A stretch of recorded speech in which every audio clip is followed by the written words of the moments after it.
자, 오늘 우리 하나님 말씀 같이 보겠습니다. 에스겔 17장 22절에서 24절 말씀. 에스겔 17장 22절에서 24절 말씀. 자, 다 함께 읽도록 하겠습니다. 주 여호와께서 이같이 말씀하시되 내가 백향목 꼭대기에서 높은 가지를 꺾어다가 심으리라. 내가 그 높은 새 가지 끝에서 연한 가지를 꺾어 높고 우뚝 솟은 산에 심되 이스라엘 높은 산에 심으리니 그 가지가 무성하고 열매를 맺어서 아름다운 백향목이 될 것이요 각종 새가 그 아래에 깃들이며 그 가지 그늘에 살리라. 들의 모든 나무가 나 여호와는 높은 나무를 낮추고 낮은 나무를 높이며 푸른 나무를 말리고 마른 나무를 무성하게 하는 줄 알리라. 나 여호와는 말하고 이루느니라 하라. 아멘. 이번 또 코비드 19로 인해서 육신의 질병과 고통이 많습니다. 또 미국 땅에서는 이제 벌써 10만 명이 넘어서 사망에 이르렀고요. 그리고 또 지난 한 주간 동안 슬픈 소식은 또 여러 인종차별의 이야기가 다시 또 다른 화두로 불길처럼 일어나고 또 온 나라가 큰 어려움 속에 있습니다. 정말 코비드 19도 극복해 가야겠지만 우리가 살아가는 이 세상 속에 더 이상 이런 죽음과 그리고 또 서로를 향한 끊임없는 미움이 공동체 안에 일어나지 않도록 더 많이 기도해야 될 때라는 생각을 하게 됩니다. 이런 때에 우리가 다시 포기하지 않고 믿음의 씨앗을 심고 또 연한 가지를 심는 그런 마음이 저와 여러분 가운데 있었으면 참 좋겠습니다. 에스겔서 17장을 보면 전반적인 내용은 이스라엘의 마지막 왕 시드기야가 바벨론에게 부질없이 대항하고 애굽의 도움을 구하다가 완전히 이스라엘이 멸망할 것이 예언되어지는 내용으로 가득 차 있습니다. 철저하게 멸망하고 무너질 것을 예언합니다. 오늘 표현되어져 있는 표현들은 하나님께서 얼마나 서리빨같이 메시지를 던지는지를 보게 됩니다. 너희는 아무런 도움을 받지 못할 것이다. 결코 피하지 못하리라. 내가 친히 국문하리라. 정말 소위 말하는 하나님이 서리빨 같은 표현들을 다 사용하시면서 남은 유다를 향한 하나님의 징벌에 대한 메시지들이 가득 차 있습니다. 하나님의 백성들이 어떻게 하다가 이렇게까지 되었을까요? 소망 없는 유대의 역사는 마치 영원할 것 같은 백향목이 밑둥치부터 썩어가는 절망의 시대로 표현되어지고 묘사되고 있습니다. 죽어가는 백향목, 뿌리부터 썩어가는 백향목은 정말 에스겔은 무엇을 상징하기 위해서 예화로 사용했던 걸까요? 원래 백향목은 여러분이 알고 계시는 것처럼 이 이스라엘의 토종나무가 아닙니다. 이 백향목은 이스라엘에서는 단 한 그루도 자랄 수가 없습니다. 왜냐하면 이 나무는 뜨거운 사막 지역에서 살아낼 수 있는 나무가 아니라 추운 지방에 더더구나 만년설이 있는 그런 산악 지역에서 자라는 그런 침엽수림의 나무이기 때문입니다. 그래서 유대인들은 이 나무를 구할 수가 없었기 때문에 중요한 목재로 사용하기 위해서는 레바논에 있는 그 만년설이 있는 레바논의 산지에 가서 자기 땅도 아닌 남의 나라에 가서 허가를 받아 벌목을 하여 혹은 사서 강으로 뗏목으로 이동하기도 하고 광야를 통과해서야만 겨우 가지고 올 수가 있습니다. 그러므로 유대인은 이 백향목으로 집을 지을 수 있는 사람들이 거의 없었던 것이죠. 그러므로 강력한 군주였던 솔로몬 왕 때에 레바논에서 백향목을 가져와서 성전의 기둥과 석가래로 대들보로 사용하며 성전을 지었습니다. 그래서 백향목은 말 그대로 이 성전의 가장 확실한 목자재로 사용이 되어졌던 것이죠. 그래서 백향목, 이스라엘에서 백향목 하면 숲에 자라고 있는 나무의 이미지를 떠올리는 것이 아니라 이스라엘에서 백향목 하면 성전을 떠받들고 세워져 있는 나무를 상징하는 것이죠.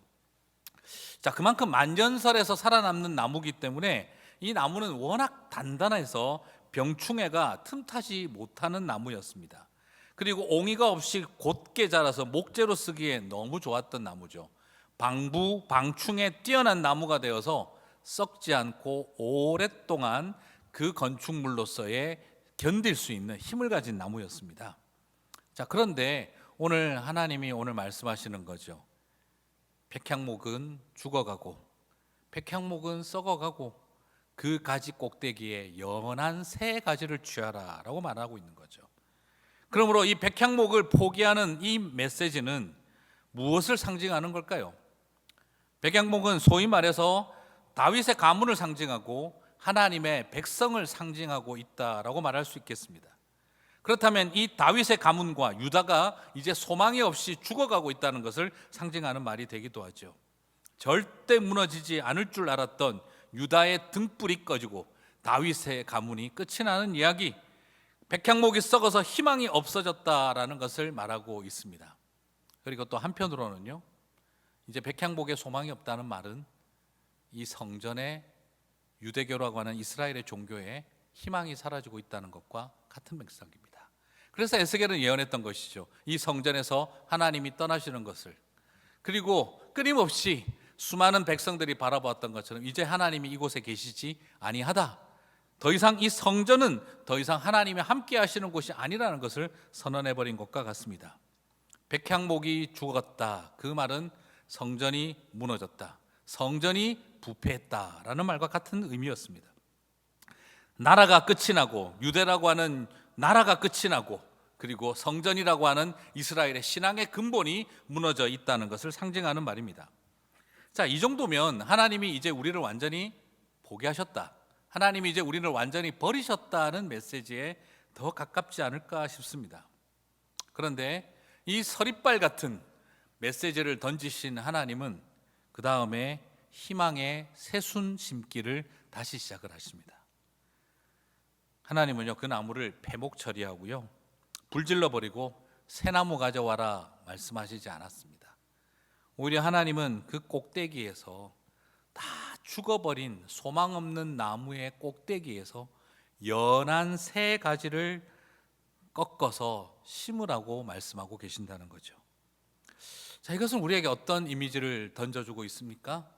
나는 이 백향목을 포기하지 않았다는 것입니다. 밑둥치부터 썩어 들어가서 다 포기할 지경에 왔지만 하나님은 저것 불태워버리고 새 나무를 심자라고 말씀하지 않으시고 그 가지 꼭대기에서 연한 가지를 잘라라, 그리고 내가 다시 심겠다라고 말씀하신 것이죠. 강하고 튼튼한 가지도 아니고 연약한 가지를, 그 새순을 주님은 자르고 계십니다. 이것이 과연 생존할 수 있을까 싶은 그런 약한 가지를 주님은 잘라내고 있습니다. 그런데 여기에서 하나님이 가지고 계시는 방법이 보이고 하나님의 소망이 어디에 있는지를 보게 됩니다. 인간적으로는요, 저거 잘라가지고 어디다 쓰겠나 싶은 것들입니다. 저것이 무슨 희망이 되겠나 싶은 것 같습니다. 이 백향목이 여기까지 자랄 때까지 얼마의 세월이 지났는데 이 약한 연한 가지 심어서 어느 세월에 하는 생각이 들 것 같습니다. 그러나 변혁을 이루어 가시는 하나님은 이 독특한 방법을 사용하십니다. 그 가지 끝에 연한 새 가지를 자르라는 것은 무엇을 말할까요? 그것은 연약하다는 의미도 담겨 있지만 순결하다는 의미를 뜻하기도 합니다. 지금 하나님은 어떤 가지를 사용하시는가, 그냥 연약하면 무조건 쓰신다 이런 뜻이 아닙니다. 오히려 이 연약함 속에는 그 의미상으로 순수한 순결함이 담겨 있습니다.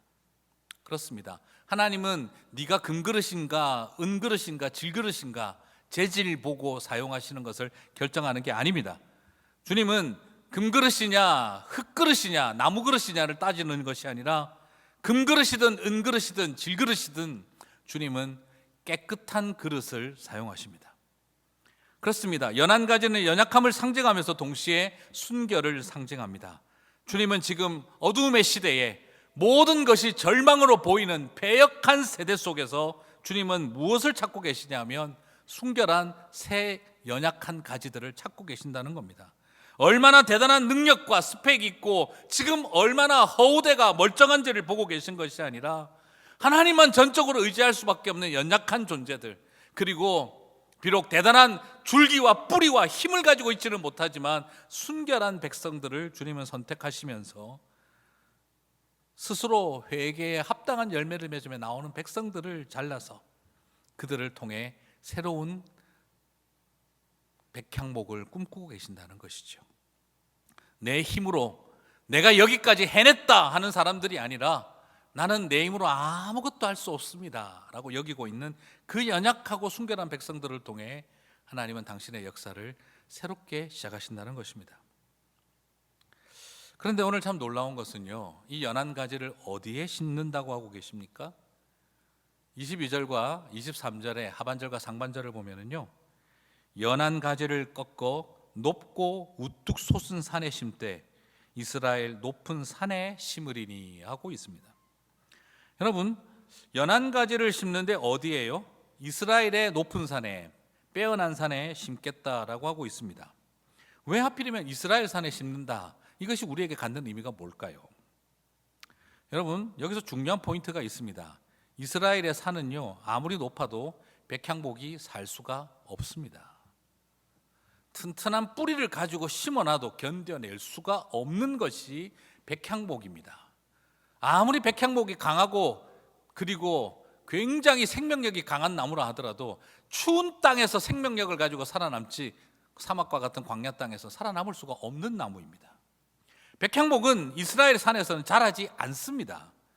백향목은 만년설이 있고 눈과 비가 많이 내리는 기후대에서 자라는 나무입니다. 그런데 이스라엘의 높은 산에 심으라니요. 하나님이 지금 뭘 모르고 하시는 이야기십니까? 당신이 창조하신 그 모든 백향목이 뭔지 아시는 분이시잖아요. 그 연약한 가지를 잘라서 튼튼한 젊은 나무, 뿌리가 강한 것을 거기에 이식을 해도 견디기 어려운데, 그런데 그 연약한 가지 잘라서 뿌리도 없는 것들을 잘라서 그것을 메말라 있는 이스라엘의 높은 산에 심어 놓으면 과연 이 백향목이 살기나 하겠습니까?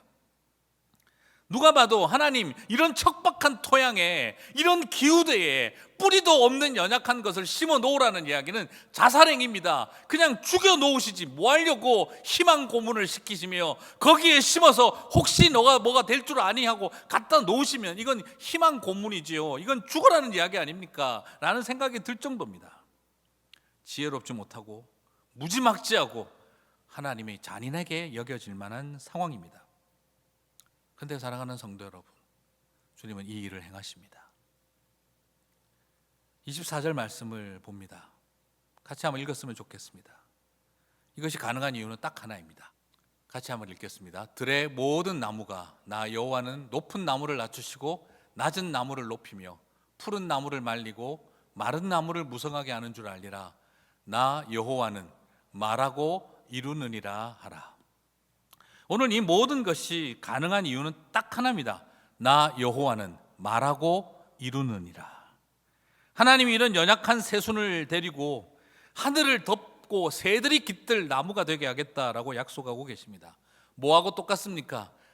지난주에 나누었던 겨자씨 같은 그 채소의 겨자씨 같은 것을 심어놓고 하나님은 세상을 덮을 나무를 꿈꾸시는 것처럼 도무지 자기 힘으로는 살아남을 수 없는 그 백향목의 연약한 가지를 잘라 뿌리도 없는 것을 기후대도 맞지 않고 땅도 맞지 않는 그곳에 심어놓고 하나님은 세상을 덮을 나무를 꿈꾸시는 분이라는 것입니다. 이것이 가능한 이유는 딱 하나밖에 없습니다. 우리의 능력에 있는 것이 아니라 우리의 순결함에 있는 것이 아니라 그것은 바로 말을 하시고 이루시는 여호와 하나님의 그 능력에 있는 것을 보게 되는 것이죠. 사랑하는 성도 여러분, 백향목이 죽었다. 이것은 일어나지 않을 일이 일어났다는 말과 같습니다.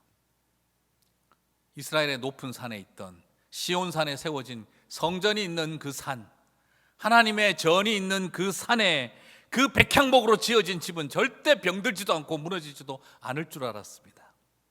그런데 하나님은 그것이 썩었다라고 죽었다라고 이야기를 합니다. 절대 일어나서는 안 될 일, 살아가며 꿈도 꾸고 싶지 않은 그 일이 일어나게 될 때 하나님은 그곳에서 연한 가지를 잘라 도저히 살 수 없고 도저히 뿌리 내릴 수 없는 곳에 심어서 다시 하늘을 덮을 백향목으로 살리겠다는 것이죠. 여러분, 오늘 이것은 바로 무엇을 말합니까? 절대 일어나선 안 될 절망이 일어난 곳에서 하나님은 절대 일어나지 않을 회복을 가능하게 하시겠다고 약속하고 계신 것입니다. 가장 절망적인 상황에서 가장 불가능한 회복을 일으켜내시겠다고 하는 하나님. 사랑하는 성도 여러분, 치명적인 절망에서 불가능한 회복을 바라보시는 저와 여러분이 되시기를 바랍니다.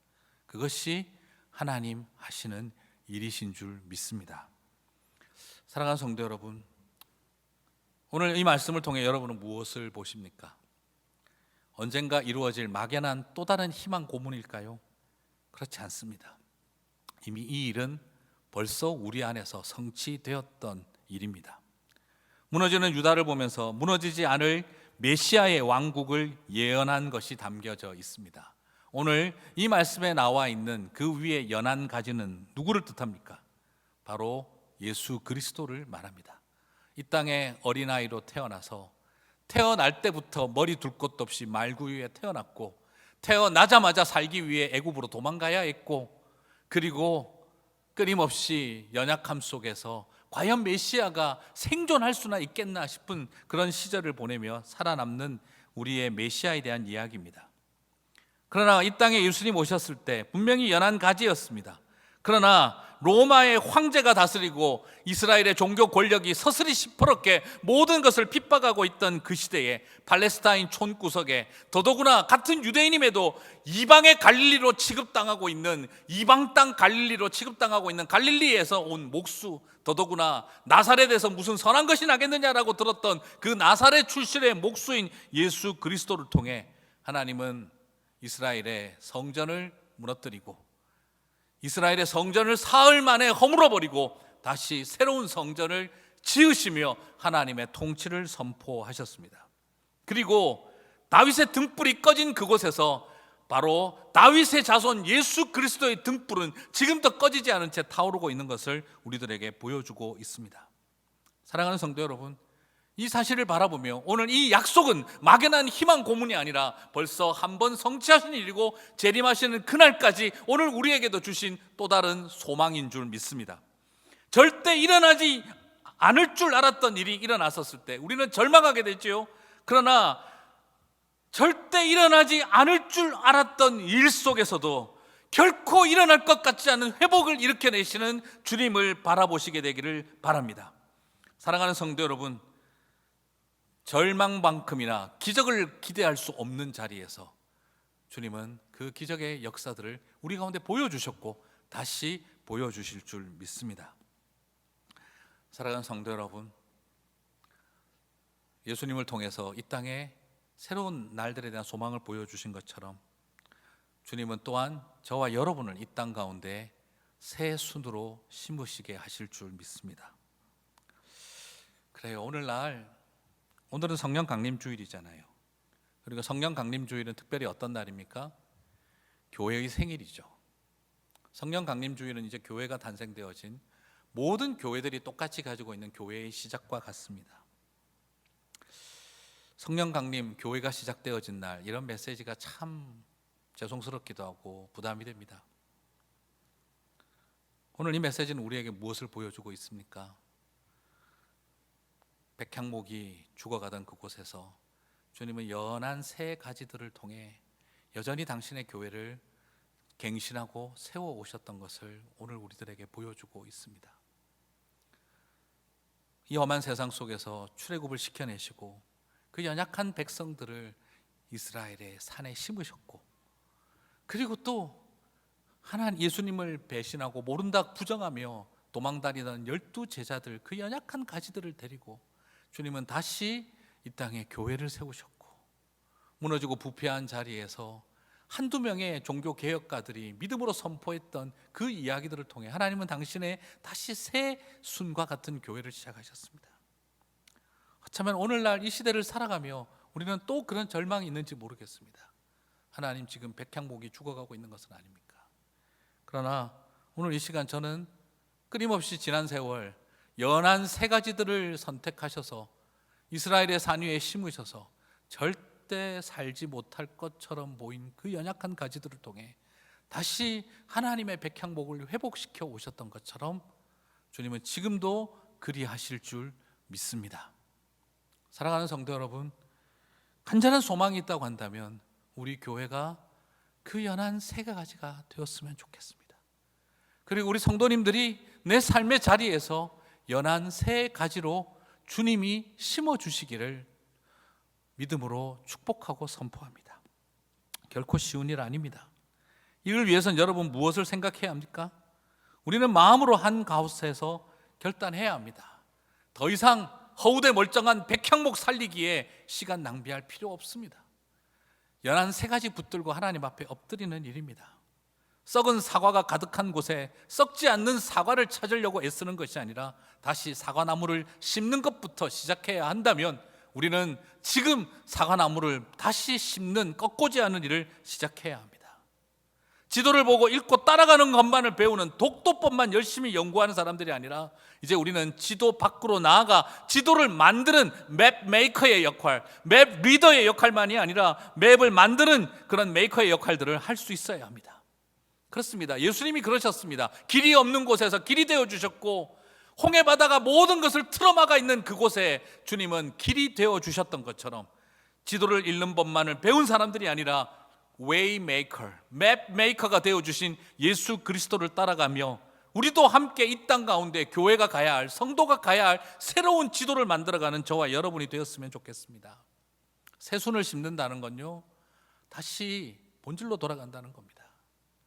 새순을 심는다는 건 우리가 이렇게 멋지게 허우대가 멀쩡한 것을 자랑하는 것이 아니라 우리가 처음 시작할 때 가졌던 그 순수한 본질을 향해 돌아가겠다는 겁니다.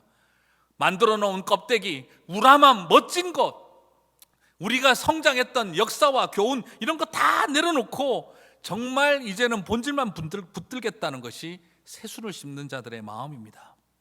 오늘 저와 여러분이 연약해도 새순을 본질을 붙드는 주님의 몸된 길을 걸어가고자 하는 결단이 있게 되시기를 바랍니다.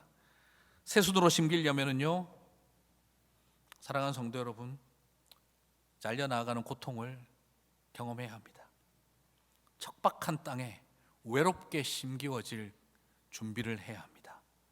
그냥 막연하게 나는 연한 새 가지가 되어 꺾고지가 될 거야 한다고 될 일이 아닙니다. 잘려나가는 고통, 그리고 척박한 땅에 심기우는 그런 버림받은 마음이 필요합니다. 외로움의 산지에 철저하게 홀로 서야 합니다. 그 외로움의 시간이 필요하다는 의미입니다. 철저한 광야 생활로 들어가야 한다는 것을 말합니다. 새순으로 옮겨 심어지기 위해서는 잘리고 척박한 땅에서 인내의 여정을 걸어가야 한다는 것을 우리들에게 말하고 있습니다. 이것은 바로 뭘 말하는 걸까요? 부활을 위해 걸어갔던 예수님의 십자가의 길과 같습니다. 하나의 밀알이 썩어져야 열매를 맺는 것과 같은 원리입니다. 그 썩어짐과 외로움이 있어야 합니다. 여러분 자꾸 밀알 하면은요, 여러분 자꾸 30배, 60배, 100배의 열매를 맺게 해달라, 이쪽에 너무 포커스 맞추지 마세요. 여러분 밀알이 노력한다고 100배의 열매를 맺습니까? 30배의 열매 맺습니까? 그렇지 않아요. 여러분 농사 짓는 사람들은 다 합니다. 썩고 죽으면 30배, 60배, 100배는 그냥 저절로 생기는 겁니다. 30배, 60배, 100배의 열매를 맺으려고 노력할 필요 없습니다. 씨앗이 노력한다고 100배 되는 거 아닙니다. 30배, 60배, 100배 맺으려고 애쓰고 노력하라는 말이 아닙니다. 그냥 죽으면 되는 겁니다. 그냥 썩어지면 되는 것입니다. 썩어지면 그때부터 하나님이 그런 우리를 통해 30배, 60배, 100배의 열매는 자연의 원리대로, 영적 원리대로 그냥 따라오는 것입니다. 풍성한 열매를 맺어야지 결단하지 마십시오. 하나님 썩어지는 밀알이 되게 해 주십시오. 그거면 충분합니다. 그 다음은 하나님이 하시는 일입니다. 그러므로 우리는 생각해야 합니다. 내 생각과 하나님의 생각이 다를 수 있습니다. 왜 하나님 이런 큰 백향목에서 나를 잘려나가게 하실까? 왜 하나님 나를 이 외롭고 척박한 땅에 나를 심어 놓을까? 하나님이 내 인생을 저주하시나? 하나님이 내 인생을 버리시나? 하나님이 나를 사랑하지 않으시나? 그 순간은, 잘려나가는 순간은 죽을 것 같고, 그 척박한 땅에 심기우는 순간은 나를 죽이려고 하는 것 같고, 그런 절망이 밀려오지만 꼭 기억하십시오. 그것이 나를 살리는 길이었고, 아니 살리는 걸 넘어서 새로운 백향목을 꿈꾸는 길이었던 것입니다. 그 순간은 우리는 마치 죽는 것 같고 죽이려고 하는 것처럼 느껴지는 하나님의 손길이 무섭지만, 그러나 그것이 나를 살리는 길이었고 그것이 우리를 회복시키는 길로 가는 더 큰 백향목, 온전한 백향목을 만드는 하나님의 섭리였음을 바라봅니다. 그러므로 사랑하는 우리 성도 여러분, 관점을 바꾸십시오.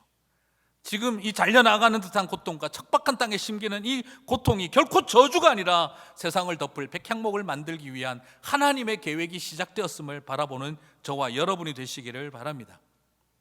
잘려나가는 고통으로 골고다 언덕에 섰을 때, 잘려나가는 언덕으로 이스라엘의 산 골고다 산 위에 그 십자가 나무가 꺾꽂이처럼 꼽혔을 때, 그곳에서 온 세상을 구원할 하나님의 은혜가 시작되어졌습니다. 그 골고다 산에 연약한 가지와 같았던 십자가 나무가 심기우는 순간 온 세상은 그 십자가 그늘 아래 쉬게 되었습니다. 오늘 저와 여러분이 걸어가야 할 길이 혹시 그런 고통이 있다 할지라도 주님이 여러분을 싫어서 미워서 저주하신 것이 아니라 살리고 더 많이 살리기 위해서 부르신 길입니다. 날 살리고 더 많은 사람들 살리게 하기 위해 저와 여러분을 꺾어 심으시는 줄 믿습니다. 하늘이 무너졌습니까? 말씀을 맺겠습니다. 땅이 꺼졌습니까? 저는 이제 믿음으로 선포하고 싶습니다. 하늘이 무너졌다면 새 하늘을 일으켜 주실 것이고, 땅이 꺼졌다면 새 땅을 만들어 주실 것입니다. 하늘이 무너지고 땅이 꺼졌는지를 두려워하지 마시고 새 하늘과 새 땅을 만들어 가실 주님을 보기를 대망하시기를 바랍니다. 이것이 가능한 이유는 딱 하나밖에 없습니다. 24절 주님 말씀하셨습니다. 나 주 여호와가 말하노라. 나 여호와는 말하고 이루느니라. 나 주 여호와가 말하노라. 주의 말씀입니다. 들으십시오. 나 여호와는 말하고 이루느니라. 오늘 그 무너진 곳에서 내일을 보십시오. 커다란 나무에서 잘려나갔다고 죽는 거 아닙니다. 그게 나를 살리는 길이고 더 많은 사람들을 살리는 은혜였습니다. 이스라엘 산 꼭대기에 나를 홀로 심어뒀다고 버림받은 게 아닙니다. 모든 하늘의 새를 품는 하나님의 과정이었습니다. 주님이 저와 여러분을 다시 심으십니다. 절망처럼 보인다 해도 하늘 소망으로 가득하시기를 바랍니다. 이번 호프 프로젝트 하면서 우리 안에 그런 소망이 있었으면 좋겠습니다. 여러분, 씨앗을 심고 꺾꽂이 잘 하시는 하나님이 여러분을 농사 지으실 것입니다. 그분의 손길과 그분의 숨결을 신뢰하는 저와 여러분이 되셔서 하나님, 그래서 그러셨군요, 언젠가 머리를 끄덕이며 감사할 날이 오게 될 줄 믿습니다. 그날 바라보며 오늘 주님의 꺾꽂이에 사랑하셨음을 기억하며 심으시는 그곳에 뿌리 내리며 가지 뻗어가는 저와 여러분 되시기를 주님의 이름으로 축복합니다. 우리 같이 말씀을 붙들고 기도했으면 좋겠습니다.